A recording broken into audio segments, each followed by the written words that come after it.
আজকে আমরা নবম শ্রেণীর অধ্যায় 3 লেখচিত্র সম্বন্ধে ধারণা নেব। দেখো, লেখচিত্র আঁকার আগে আমাদেরকে জানতে হবে যে লেখচিত্রটা কোথায় আঁকবো। একটা দ্বিমাত্রিক তলেতে আঁকি। কত মাত্রিক? দ্বিমাত্রিক তলেতে। এই দ্বিমাত্রিক তলের প্রত্যেকটা অংশই কি আকারে প্রকাশ হয়? বিন্দু আকারে প্রকাশ হয়। বিন্দু আকারে প্রকাশ হয়ে থাকে।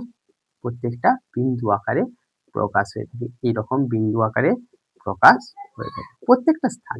আচ্ছা, তোমরা যদি কোনো জায়গাতে যাও, তাহলে সেখানে সঠিক অবস্থান বলতে গেলে আমাদেরকে দুটো জায়গার সঙ্গে তুলনা করে বলতে হয়।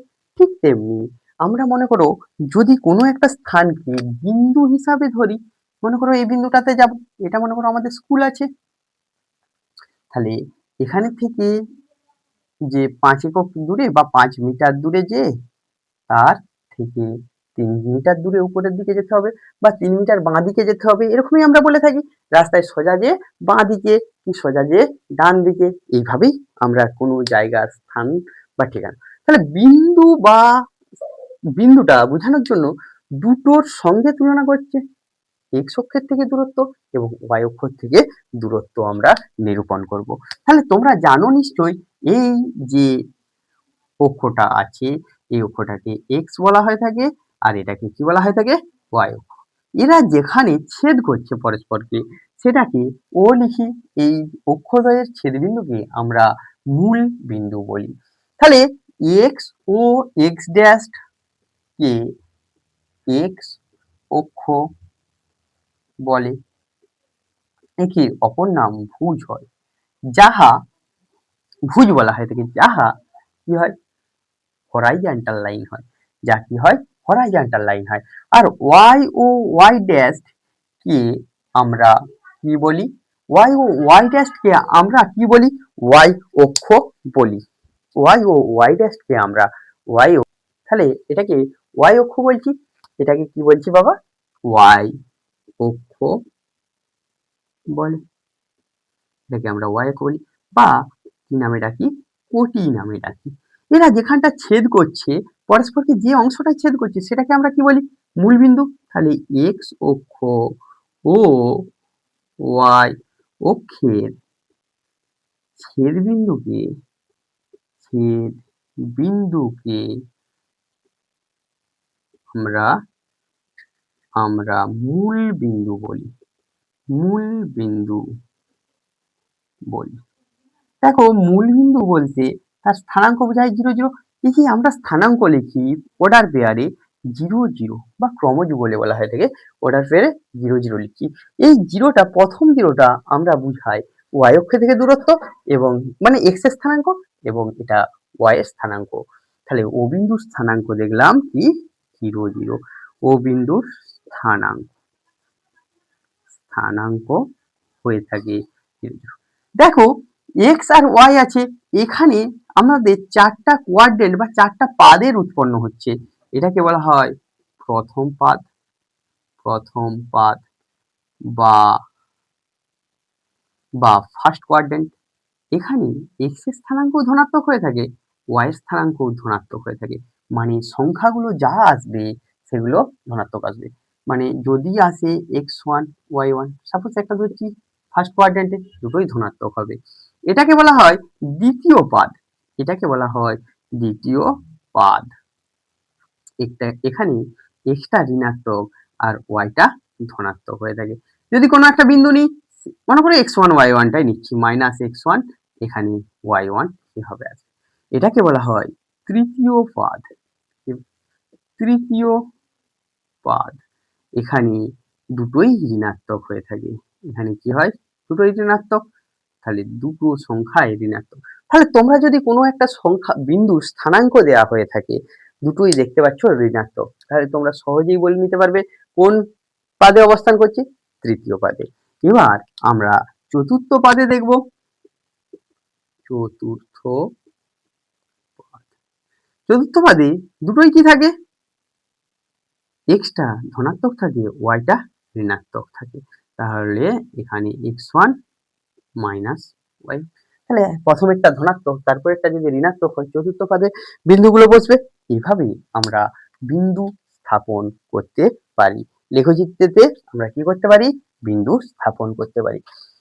এই লেখচিত্রে বিন্দু স্থাপন করতে গিয়ে আমরা যেটা দেখি, মনে করো কোনো একটা বিন্দু স্থানাঙ্ক দেওয়া আছে, দুটোই ধনাত্মক ধরছি, কোনো একটা বিন্দু স্থানাঙ্ক দেওয়া আছে।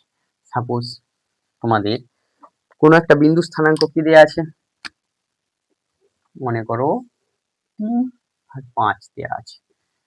বিন্দুটা বসাবো কিভাবে? 3 আর 5 স্থানাঙ্ক দেওয়া আছে।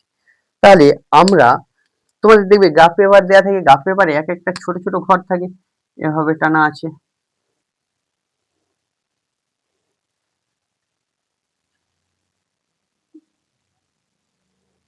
তাহলে আমাদের এটা কি হয়?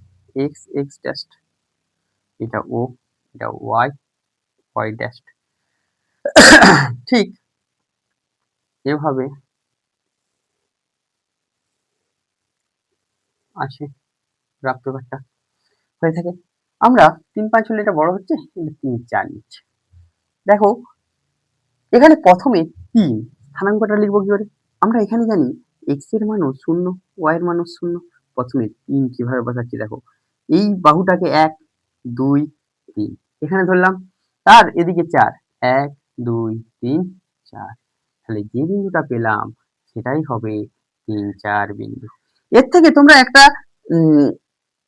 একটা বিষয় লক্ষ্য করো যে এক্স এর স্থানাঙ্ক বলা মানে এক্স এর স্থানাঙ্ক,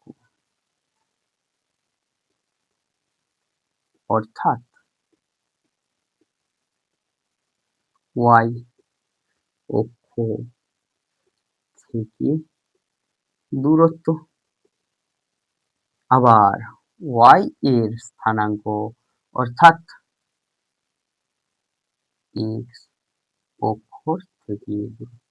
এক্স অক্ষের দূরত্ব কত বোঝাচ্ছে? 4। তাহলে আমরা এটা বলতে পারি। এভাবেই আমরা কোনো বিন্দুকে গ্রাফে বসাতে পারি। ঠিক যদি মাইনাসে হয় এদিকে বসাবো, এগুলোই আমাদের বসাতে হয়। আচ্ছা, কোনো বিন্দু যদি এক্স অক্ষের উপর হয়ে যায়, এক্স অক্ষের উপর, দেখো তো এক্স অক্ষের উপর হলে কি হবে? এক্স অক্ষের উপর, অক্ষের উপর কোনো বিন্দুর স্থানাঙ্ক, কোনো বিন্দুর স্থানাঙ্ক সর্বদা ওয়াইটা 0 হবে আর এক্সটা কিছু একটা মান থাকবে। ওয়াই অক্ষের উপর কোনো বিন্দুর স্থানাঙ্ক কি হয়? 0 ওয়াই, 0 মানে যে ওয়াই এর স্থানাঙ্কটা থাকবে কিন্তু এক্স এর স্থানাঙ্ক সর্বদা 0 হয়ে থাকে।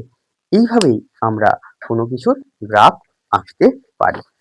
এবার তোমাদের মূলবিন্দু স্থানাঙ্ক 0 0 বলেছি, মূলবিন্দু স্থানাঙ্ক এভাবেই আমরা সব বিন্দুগুলোকে বসাতে পারবো। যে কোনো বিন্দুকে আমরা গ্রাফে পয়েন্ট করতে পারবো। তোমাদের যদি ভালো লেগে থাকে গণিত পাঠশালার ক্লাস, তাহলে গণিত পাঠশালার ইউটিউব চ্যানেলে সাবস্ক্রাইব করো, পাশের বেল আইকনটি প্রেস করো। আর গণিত পাঠশালাটি ফেসবুক চ্যানেলে, ফেসবুক পেজ, সেখানে লাইক করো, কমেন্ট করো, শেয়ার করো বন্ধুদের মধ্যে ও ফলো করো। Thank you.